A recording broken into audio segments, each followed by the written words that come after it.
My name is Michelle Burbrick, and I run the Good Life Cleaning Company here in Springfield. And thanks to Joe for asking me to present this morning. We are a commercial and residential cleaning company. And of course, our goal is to help you make a sparkling impression. We strive to create an experience for our customers that is, excuse me, easy, automatic, and risk-free. Let me just see here if I can, oh, I'm not so technical. Okay, I'm just gonna see if I can fit. Okay, so in the beginning, and this all started back in 2015, I was working at an office job, and I had been working there for quite some time, and I just felt like I needed, it really wasn't my thing, and I needed to just get out of that environment and kind of just start my own thing. I didn't love sitting behind a desk 8 hours a day. So I decided I wanted to do something a little bit more physical. And so that said, after I had quit that job, I was kind of in a dark place. I didn't have much, I don't know, I didn't know what I wanted to do. And I just felt kind of down and out and depressed about things because I didn't really know what my next step was in life. And so the only thing I knew was that I had kids at home and I was a mom. And I just thought to myself, well, what would be the one thing that I could take off of my plate, you know, as a mom and running my household, that would be the biggest relief to me. And I thought to myself that was definitely the cleaning of my house. It was such a burden to me. So I started my own company. I was a solo cleaner. I just went out there. I named my company at that time Twinkle Time by Michelle. And I've had a hard time deciding on business names. I keep changing it all the time. But anyway, that was my first one. We'll jump ahead to 2018. I got my first commercial account, which was the city offices here in Springfield. And that kind of jump-started things for me to get more into the commercial space. I took a look at the city buildings and I thought, well, I'm not going to be able to balance this with what I'm currently doing. So I'm going to have to hire someone. So I went through all of the steps to hire my first W-2 employee. And things just kind of took off from there. I added, next thing I knew, I had a car dealership and I had a couple of different locations in Springfield and Sleepy Eye. And I just kept adding accounts and adding employees, and it just kept kind of getting bigger and bigger and bigger. Before I knew it, my revenue had doubled. In 2020, my revenue had tripled. And yeah, it was really, everything, you know, was really taking off there. So, then, of course, we all know in 2020 that COVID-19 hit. My residential customers kind of started dropping like flies. And it was all very, you know, I understood that completely. They didn't really know where they were at financially. And of course, house cleaning is a luxury item. So what's the first thing to go when you have to tighten your belt? And, you know, the kids didn't have any school and a lot of them just kind of started dropping off the radar. And my husband and my son actually have asthma. So I just made the decision to just put all of that residential business on hold until we could get a better handle on disinfection and things like that. There were a lot of our commercial accounts that also went on hold. We did keep a few of them that were, you know, categorized as essential businesses, but yeah, our business was just way down. So the good thing that had happened though was actually a lot of the businesses did see what we had to offer as far as the disinfection, and what actually happened was that we started bringing on a lot of new commercial accounts, and the ones that we had already wanted to increase their services. So then things started kind of going, you know, again over on that commercial side. So yeah, so then I found myself in a position where my revenue quadrupled. But as you can see, it's more money, more problems in my world. I revenue is great, but along with that, of course, comes, you know, a lot of increased responsibilities and, you know, stepping out of my comfort zone and trying to figure things out. And so I guess as far as goals for my business, I would like to actually stop doing so much of the cleaning myself, and get myself out of the field so I can be back here. I manage the entire business. I order all the chemicals, I run all the payroll, I pay all the taxes, I hire all the employees and manage uniforms and the schedule. And so I find myself working all day at residentials, all night at commercials, and then at, you know, 11:30, midnight, whatever, I'm sitting down here at the office doing that stuff. So I'm really working to get myself out of the field and, you know, work more on my business instead of in it.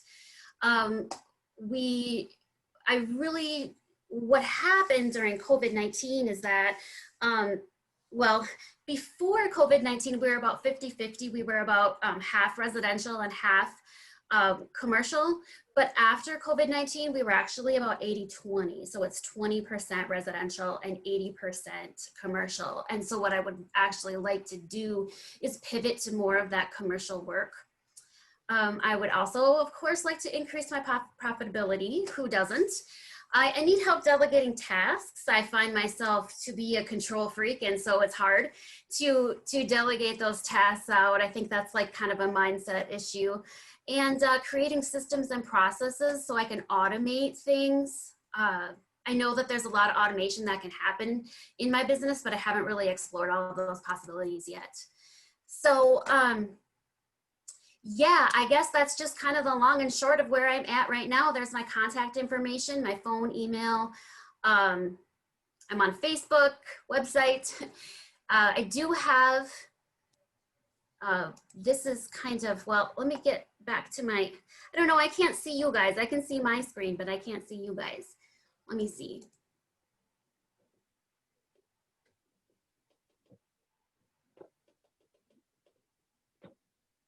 You are screen sharing. Stop share. Oh, hi. Actually, that's really good. But when you stop screen sharing, then, you know, as we talk to you, we can see your face as you're responding. That's just fine. You can always screen share. Yeah, and I do want to screen share. I do want to screen share still some. Okay. Share screen. I don't know why it's like, it's kind of all or nothing here with the screen sharing. Let's see. Share. Okay. And so I do have a slide on what 1 million cups, you know, what the community can do for me, but I'm open to take any kind of questions that you have first, or however the order of things works, I guess. I don't know. Yep. Well, we can definitely jump into some questions. If you have any, you can raise your hand, or you can post them in chat to one of the hosts, and then you can get called on. Also, feel free, since Michelle does have her slide here, if you do have feedback on some of these things for Michelle, please feel free to join in with some of that feedback. I know she's looking for as well. It looks like Jim has raised his hand. Good morning, Michelle. And again, thank you for presenting to us, and congratulations on your business. Thank you. It's a daunting task to start a business. It is, yeah. And there's just a lot of things that, you know, you kind of don't know if you're doing the right thing or if it's the wrong thing, or, you know, you just gotta, it feels like you throw noodles at the wall and see what sticks, you know. And that's that. And especially the name. Name is probably one of the hardest things to come up with. Yeah, that's what I actually wanted. 1 million cups. One of the main things that I wanted you guys to help me with is my name and my logo is all very, it looks like it's so geared more towards my residential side, and it doesn't look as professional as what I would want it to be. And so I was actually wondering if I could get some feedback from you all. I'm thinking about changing my name and my logo, and here are a couple of things that I've been thinking about, and maybe you would think that they're all terrible, which is fine. Like, I just want to know what people think. I try to make it something that speaks to my customers' pain, and I've discovered that their image and the way that their customers and clients see them is very important to them. And then also the simplicity of business is also very important to them. So both of those things I've kind of tried to work into the name. Anyway, as you can see, like where it says current there, that's currently what I have, which I realize I very much need to change. But yeah, that's what I was kind of looking for feedback on. I don't know if yay, nay, or this, that, the other, neither, I don't know. So just so the people in chat know, and Jim, I'll let you return to your comments, but just so the people that in chat know, one of the things we discussed when we met with Michelle last Friday is if you want to shoot her a message directly with your favorite letter and your least favorite letter, that would let her know, hey, Yvonne was saying the same thing. That would just help her get sort of a straw poll of what people like most. But then, Jim, I'll let you return to your comments here. Well, I do like the name Sparkling Impressions. Thank you. But Yeah, I kind of like that one too. you have to also tell them what you do. Yeah, that's why I put that, like that little a cleaning company underneath there, because that's what I thought too. I said, well, it doesn't really have in the name of the business what I do. And so I kind of struggled to come up with that perfect mix of words. And maybe that needs to be a little bigger. Oh, okay. But Thank you for that feedback. no, I just I wish you luck. I mentor a fraternity house here in town from my old fraternity back in the college days, and we've gone through some COVID, and we had to scramble and try to find a company to come in and clean and disinfect our house. Now we've done it twice before we brought the kids back to school here. So that is something of any type of uh, residential setting in your town. You may want to look at that. I don't know if you do something like that. So Yeah, we do offer disinfection. I don't have like one of those big foggers or anything like that, but we just offer more of the wipe down with the disinfecting chemicals. well, thank you, Michelle, and good luck to you. Thank you. And then Julie has her hand raised. Yeah, so I just want to back up what Jim said first, and then I have another question for you. But definitely having clean or cleaning in your name is important, not only from a telling people what you do on print aspect, but anything digital. It should be all over your website. It should be in your URL, in your domain. Go ahead.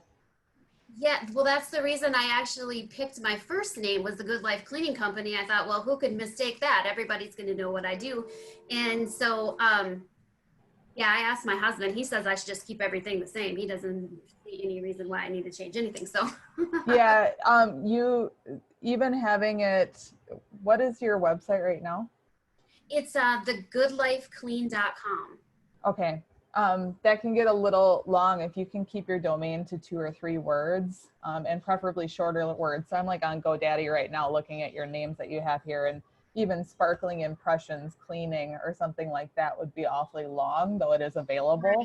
So keep those things in mind. I do have some connections that could work with you really closely on this, and kind of sort through that with SEO and your website and stuff, because that'll be important. My second question for you is, and I don't know how to say this lightly, so I'm just going to say it, or ask it.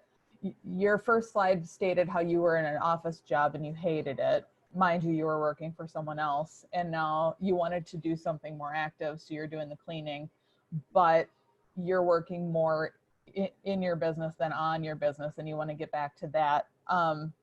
you mentioned mindset and stuff in here, I would really define the pieces that you want to work on. Because if you hate the office work and you don't want to be stuck in the office all day, I can understand wanting to find some balance between getting out and doing the cleaning and working on your business, but it sounds like you don't want to be stuck behind the desk, which I get.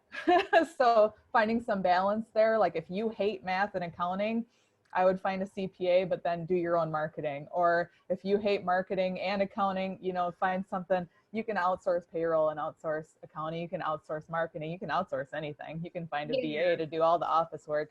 But if you like something about it, definitely hold on to that. But if you certain things I don't like, want to be of course, behind the a desk, creative stuff is fun, you know.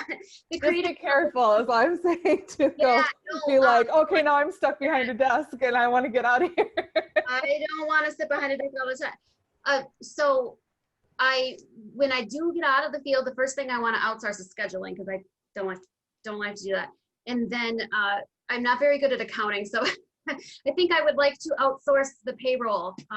That would be huge too. So yeah, I definitely recognize that I need to have balance between the two, though, because like you said, I don't want to find myself back behind the desk where I was before. So For sure. I've also had clients that are so much in their business that they can't walk away for a week because their business would fold. So if you're in that position, definitely try to get out of that, because that's right. a And rough the spot to be definition in. of you know, running your own business is supposed to be that it's supposed to be able to run without you, and that's the opposite of what I have right now. That's the goal. Now, I just wanted to step in as we're talking about outsourcing potential for the future. Is that something that Joe and Michael could help, you know, as Michelle gets to that stage in terms of finding, you know, who she could get connected to for some of that outsourcing? Yeah, just kind of chiming in. Yeah, definitely for outsourcing, whether it's the accounting side of things or anything like that, we can always connect to on ways to kind of alleviate some of those pain points and let you kind of focus in on what you enjoy and what got you into the business in the first place. Definitely. Thank you. Mm-hmm. One of the things I said in chat to Michelle too is we have a lady who comes to 1 Million Cups all the time who has a payroll business. So I'll get her contact information and then hopefully they can talk. Yes, thanks. Is there anyone else with a question or some feedback for Michelle? Dustin Moen has his hand raised. I do. I don't have access to the emojis or expressions or anything like that on this side. So I like the idea of what you're doing, and I like the name itself is really good. The question I had is when you said that you had things that you would like to be helped with, and one of them was quality control. What is your, I guess, what is your platform as far as what you're thinking as far as like quality control? How are you going to ensure that? The reason I'm asking is because I was a quality manager for 7 years and an ISO management representative as well too. So hopefully I can help shed some light on that. That would be amazing. Yeah, I would love that. What I find, like, it's a mindset thing with me. Like, when I have employees who go out to do a job and I'm not there, of course, I always feel like, you know, I have this mindset of like, nobody can do it as good as me. Have to do it as good as me, you know, and of course that is untrue. And so, but I have a hard time when a team goes out to do something, and then there have been times before when I've gone afterwards to inspect it and it doesn't really meet my standards of what I think, you know, what I think it should be. So I was floating the idea of like random monthly inspections, or even maybe not even monthly inspections done by me, because then it kind of makes me seem like the mean boss lady, you know, maybe more on a peer level where they kind of can check each other. So it's not just, or maybe I don't want them to think, you know, that I don't think they can do their jobs, you know? And so I'm just, like I said, it all kind of ties into like the systems and the processes too. So if I have a system where this team or person is checked every, you know, periodically, that would be great, but I really don't have a system in place for that right now. You could do it as a carrot instead of a stick, Michelle. Yeah. Right? Right. So instead of it being a punishing thing, have it be a, hey, you review each other, you give scores, and then you have, you know, some sort of a reward system for getting Yes. really high scores. Like an incentive. Right, right. Yes, I would love to frame it more in that light. Okay. And, you know, to just have, like you said, like a stick, and I'm, you know, big brother always watching over somebody's shoulder, and, you know, So, that's the last thing I want to be. So so when you hire someone new, do you actually do the training with them? Like go to the site and actually run through and explain like what your standards are? yeah, so they come along with me. It's kind of, we kind of have this goal of they watch me the first time they're at a location, and then I watch them the next time they're at a location, and then the next time we kind of go and do our own thing, and then I check them over. And then Okay. if I feel like they're good enough to kind of, you know, good at, you know, doing well enough to go on their own, then that's kind of where I send them off. We also have tickets, like a commercial ticket program, where it's more like it kind of divides it out by the day of the week, and then the tasks for each day. And so that's kind of a checklist system that they can kind of, you know, you have to mark all of these off before, you know, you're done, which Yeah. I don't know, sometimes that would seem easy enough to me, but I go back and look and I'm like, what is this? You know, so I don't know. Yeah, I was going to suggest that too. You know, and that's good that you have that in place. I was going to suggest that you put a like a list together, like a checklist. You know, like Yes. a basic checklist that goes through like, okay, these are the basic things in houses that are there, and make sure that they're filled out correctly. You know, if you get them back and they're not filled out, or they are filled out but stuff wasn't done, well then that's an initiative at that point to be like, well, we got to sit down and talk about this. You know, because Right, right. And you've got to hold on to it. You know, and hold people accountable. Yeah. And especially at commercial locations too, we always have it all on a clipboard, and they're supposed to fill it all out, and then they're supposed to initial it and date it and leave it hang, you know, in the janitor closet or whatever. And Okay. it seems to work okay. Okay. Sounds But- good. Well, if you have any questions, feel free to reach out to me. I'll throw my Yeah, email. thank you. I really appreciate that. Awesome. And then Michelle, if you can throw your email again in chat for everyone, I'll have one of the organizers ask our final 1 Million Cups question. I will do that. You know, as a new business that is evolving, that's growing, as a community, what can we do to help you to be more successful in your venture? Well, oh, can you guys see my slides? Nope, you'll need to No, reshare. I need to share again. Okay.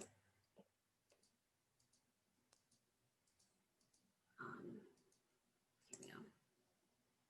Share. Okay. So yeah, there's a whole there's a lot I need help with. So like I said before, mindset work, you know, just being confident and being able to trust and being able to delegate those tasks out. Like I said, I have like this control issue. Rebranding, we talked about that with the changing of the name and the logo, quality control. Systems and processes, and I know there's so many, so they're hiring systems, marketing systems, quality control systems, so many. And I need to kind of put that all into place. And of course, hiring, interviewing, and onboarding is always something that, you know, I can always use tips on things like that too. So I guess Awesome. those are kind of the main things. Thank you, Michelle. And if you can share your email one more time, if anyone here on this call has any more advice, feedback, or follow-up questions for Michelle on those what can we do for you topics, please feel free to contact her directly by reaching out to Michelle. Yes. Let me see here. I will put my email address in the chat here. Awesome. Thank you. And thank you all for coming to 1 Million Cups this week.